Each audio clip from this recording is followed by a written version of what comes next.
अच्छी तरह से बताई गई कहानी कर्मचारियों और अन्य हितधारकों को ये समझने में मदद कर सकती है कि आपका व्यवसाय कैसे काम करता है और ये किस दिशा में जा रहा है। अगर आप हमारे चैनल पर नए आए हो तो चैनल को सब्सक्राइब और बेल नोटिफिकेशंस को ऑन कर लीजिए।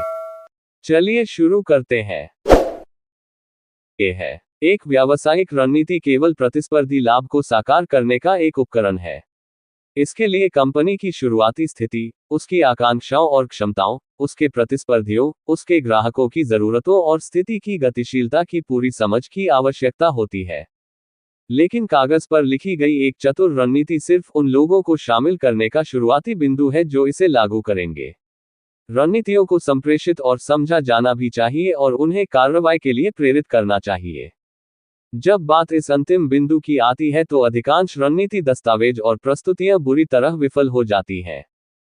हाल ही में हुए एक अध्ययन में पाया गया कि केवल 28% प्रबंधक ही अपनी फर्म की 3 रणनीतिक प्राथमिकताओं का सही नाम बता पाते हैं। उन्हें ये पता होना तो दूर की बात है कि उन पर कैसे काम करना है।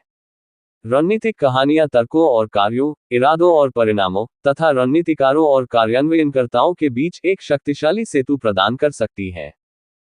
कहानी की शक्ति। कहानी को एक ऐसी कथा के रूप में परिभाषित किया जा सकता है जो लोगों को आकर्षित करने के लिए बनाई गई हो। दूसरे शब्दों में, कहानी सिर्फ इस बारे में नहीं होती कि क्या बताया जा रहा है, बल्कि यह भी होती है कि यह अपने दर्शकों पर कैसा प्रभाव डालती है। आखिरकार, मनुष्य दुनिया को उन कहानियों के माध्यम से समझते हैं जो हम बताते हैं।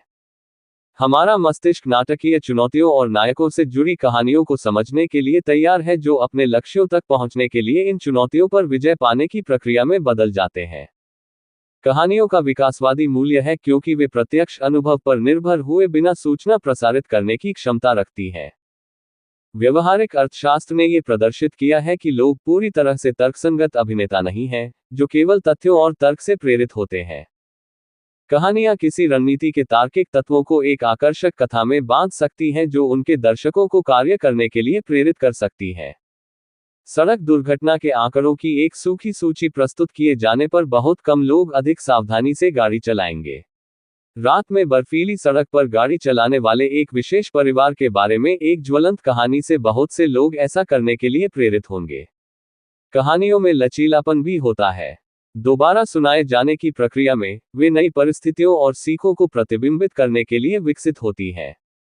यह उन्हें आज की दुनिया में आवश्यक अनुकूलन रणनीतियों के लिए उपयुक्त बनाता है, जहां प्रतिस्पर्धा बदलते संदर्भ में सीखने की गति पर आधारित है।